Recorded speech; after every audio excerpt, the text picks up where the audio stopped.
my name is Rob and welcome to Metal Monthly. This is a video series where we talk about everything that happened in metal music over the past month. It's short out, it's fun and it's informative, so let's get straight into it. Oh yeah. First off, as always, is album releases. What albums were released in May? Hailstorm, Back from the Dead.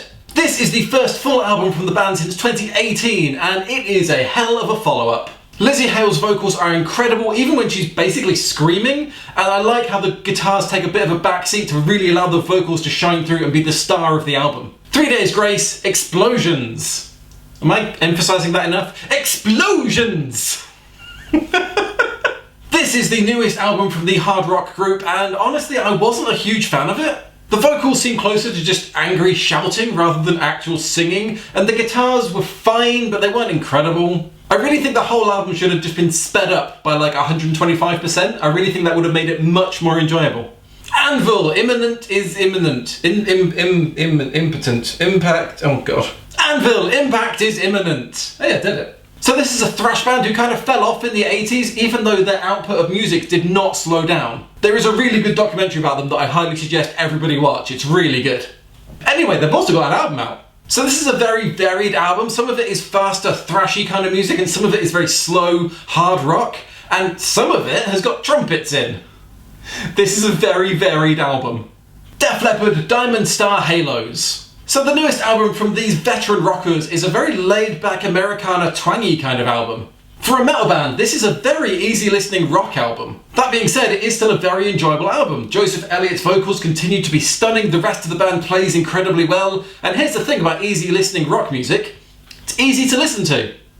It's weird that. And finally, every month I like to choose a band or an album to listen to just because I really like the name. This month I have chosen Holocausto Cannibal with Curaza Farina. That translates, by the way, to Ferocious Rawness, which is a fantastic name for an album. So this is a Portuguese gore grind band named after the infamous film by Ruggero Deodato. Fun fact, I've met him. Lovely man, didn't speak any English. Anyway, the album, what is the album like? Well, it's a gore grind album and it opens with a full minute of pigs squealing in circumstances that I assume are not very pleasant. Anyway, after that you get some incredible gore grind music. Very fast, very heavy drums, rough and raw guitar but still played expertly, and some of the most indecipherable lyrics you've ever heard.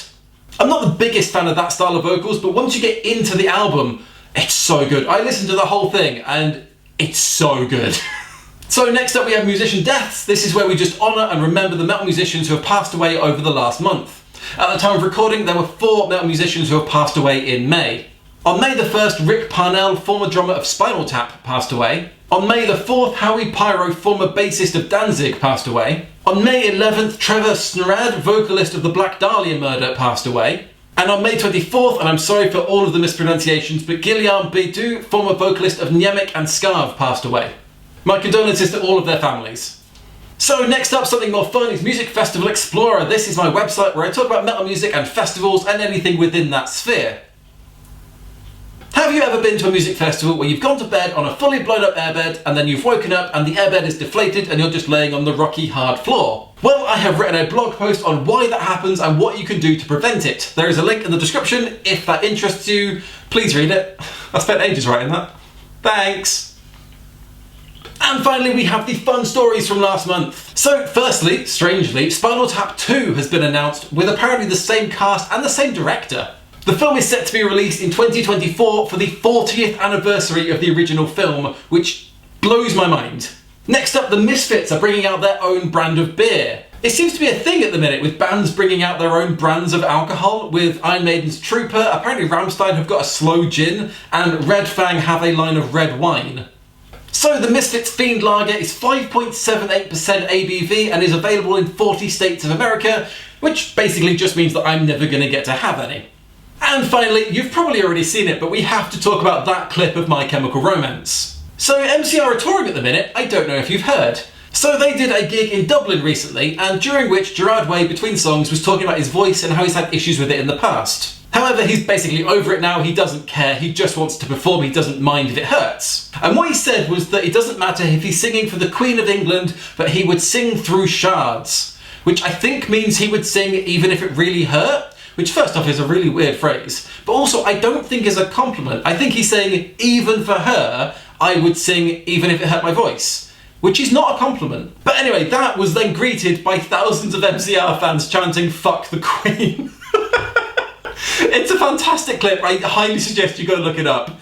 It's incredible. And that is everything from this episode of Metal Monthly. I really hope you've enjoyed this video. If you have, please do click like and subscribe wherever those buttons are. Thank you so much for watching. My name is Rob, and I will see you in another video very soon.